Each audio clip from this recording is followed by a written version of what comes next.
Hello viewers, कैसे आप सभी। मैं तो थोड़ी सी लो फील कर रही हूँ क्योंकि सर्दी की वजह से मेरी तबीयत थोड़ी डाउन है। आपको मेरी आवाज़ से भी पता चल रहा होगा थोड़ा गला खराब है, वो कोल्ड वगैरह हो रखा है, लेकिन कोई बात नहीं। आई होप आप सभी अच्छे होंगे और इन्जॉय कर रहे होंगे मेरे लास्ट व्लॉग्स को। जैसे कि मैंने आपको राम मंदिर के ऊपर एक व्लॉग बना के दिया था और बहुत सारी तैयारियां, क्या क्या तैयारियां वहाँ पे हो रही है, इसके बारे में एक पूरी डिटेल आपको दी थी। और मैंने बोला था आपको कि जल्द ही मैं इसका सेकंड पार्ट आप लोगों के सामने रखूंगी, और वैसे ही मैंने तबियत डाउन में भी आप लोगों का सोचा और मैं लेकर आई हूँ आज इसका सेकंड पार्ट। जैसा कि हम सभी ने लास्ट व्लॉग में देखा कि राम मंदिर के निर्माण के लिए देश भर से जगह जगह से बहुत सारी चीजें जो है लाई जा रही है, वैसा ही हम इस व्लॉग में कुछ देखेंगे कि हम जानेंगे कि आखिर कौन है राम मंदिर का मालिक, कौन बनेगा राम मंदिर का मालिक, बनाए जाने के पीछे का इतिहास क्या है, ये हम इस वीडियो में जानेंगे। और साथ ही कितने प्रयासों के बाद हमारा ये राम मंदिर बनके तैयार हो रहा है। आइए जानकारी लेते हैं इन्हीं टॉपिक्स की।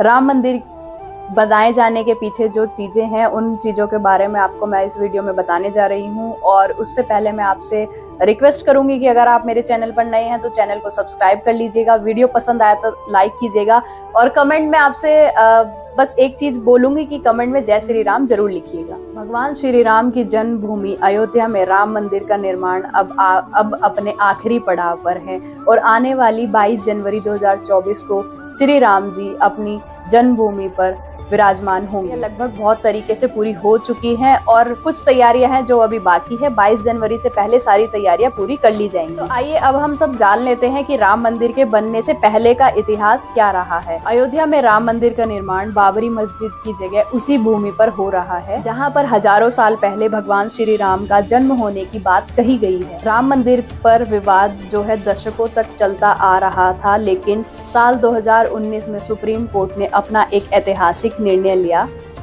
और सुप्रीम कोर्ट ने ये कहा कि श्री राम जन्मभूमि पर ही राम जी का भव्य मंदिर बनेगा। सुप्रीम कोर्ट के इस फैसले के बाद से ही भव्य राम मंदिर का निर्माण कार्य जो है वो शुरू हो चुका था और जल्द ही 22 जनवरी को ये मंदिर देशवासियों को समर्पित होगा।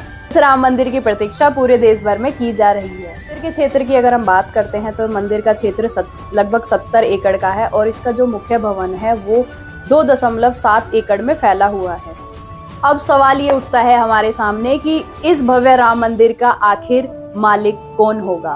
तो मेरे अनुसार आप सभी लोग अब ये सोचने में मजबूर हो चुके होंगे, इस बात की गहन चिंतन कर रहे होंगे कि आखिर कौन इस भव्य राम मंदिर का जो है वो मालिक होगा, किसके हाथों में मंदिर की बागडोर जाएगी, कौन इसका कार्यभार संभालेगा। तो मैं आपको बता दूं कि सेंट्रल गवर्नमेंट ने श्री राम मंदिर के लिए, अयोध्या में बन रहे इस मंदिर के लिए श्री राम ट्रस्ट बनाया है जो इस मंदिर की भव्य बागडोर को संभालेगा और इसके निर्माण में हो रहे सभी कार्यों की देखरेख वही ट्रस्ट अभी तक कर रहा है।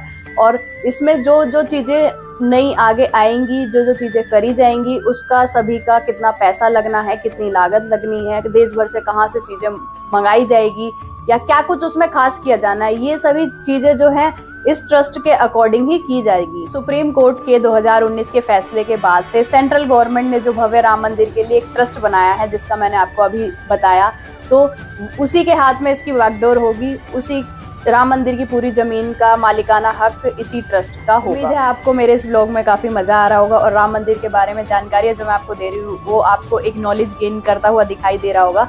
और तो आइए चलते हैं और राम मंदिर के बारे में जान लेते हैं कुछ रोचक जानकारियां। तो राम मंदिर से जुड़ी रोचक जानकारी में पहली रोचक जानकारी ये है कि बताया जा रहा है कि ये राम मंदिर जब बनकर तैयार होगा कि ये दुनिया का तीसरा सबसे बड़ा हिंदू विशाल मंदिर होगा।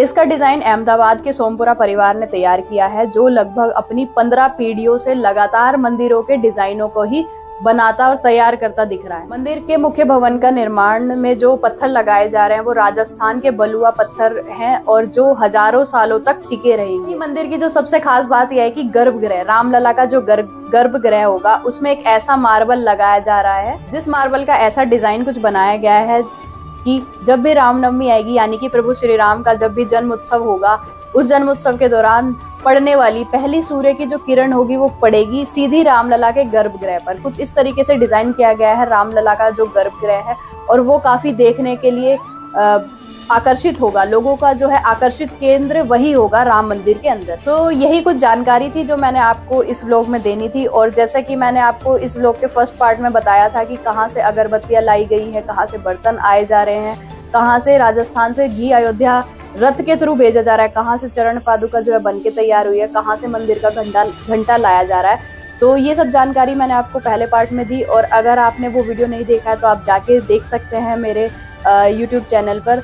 और बाकी ये वीडियो आपको कैसा लगा इसके लिए आप मुझे कमेंट में फीडबैक जरूर दीजिएगा।